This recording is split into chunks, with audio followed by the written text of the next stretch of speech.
Chapter 13.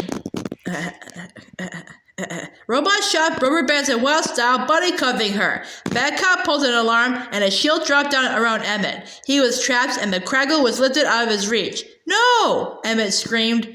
Robots swarmed around them. They rubber banded Batman, who was still hanging from the ceiling. Ah, dang it. Alarm sounded throughout the building. In the boardroom, Unikitty was surrounded.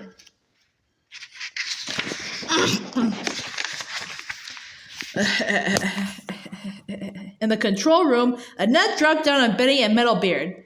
In the think tank, Vitruvius was still free. I'm sneaking around the corner, he whispered into his walkie-talkie. Lord Business approached them. Vitruvius. Lord Business.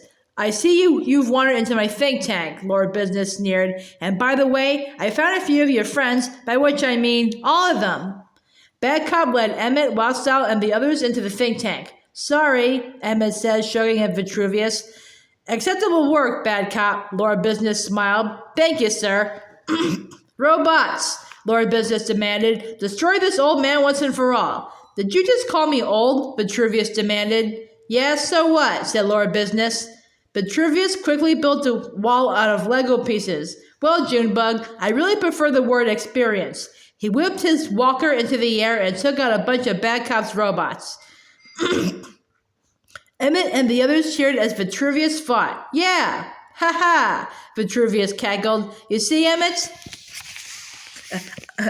A corrupted spirit is no match for the purity of imagination.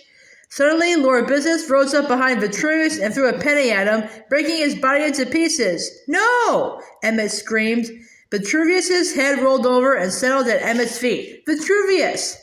My sweet Emmet, Vitruvius's head said. Come closer. You must know something about the prophecy. I know, Emmet said, choking up. I'm doing my best, but I don't. The prophecy, I made it up. What? I made it up. Vitruvius's head gasped. It's not true. But that means I'm not the special.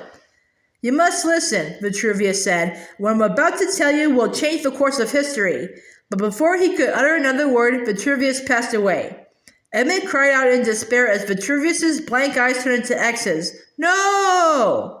Lord Business looked smug. Not so special anymore, huh? No one ever told me I was special, and look how I turned out. I'm awesome.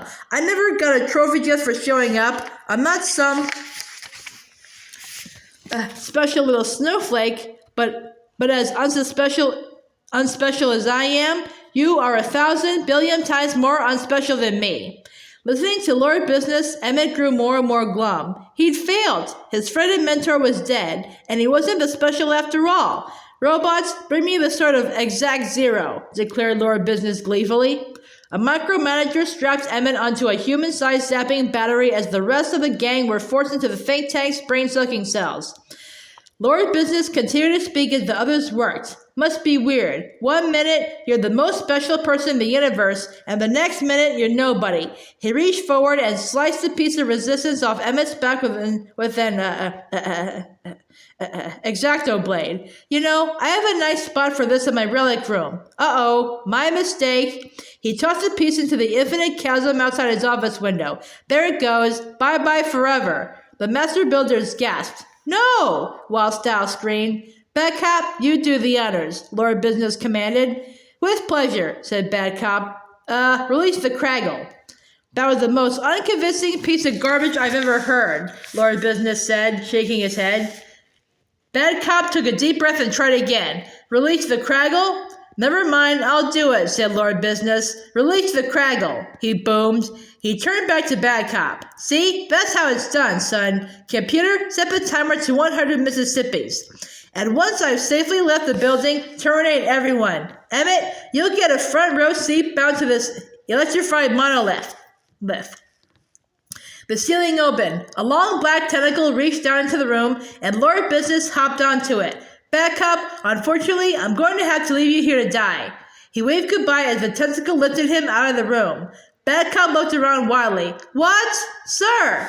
I know, said Lord Business regretfully. It's not personal, it's business. Lord Business. Ciao.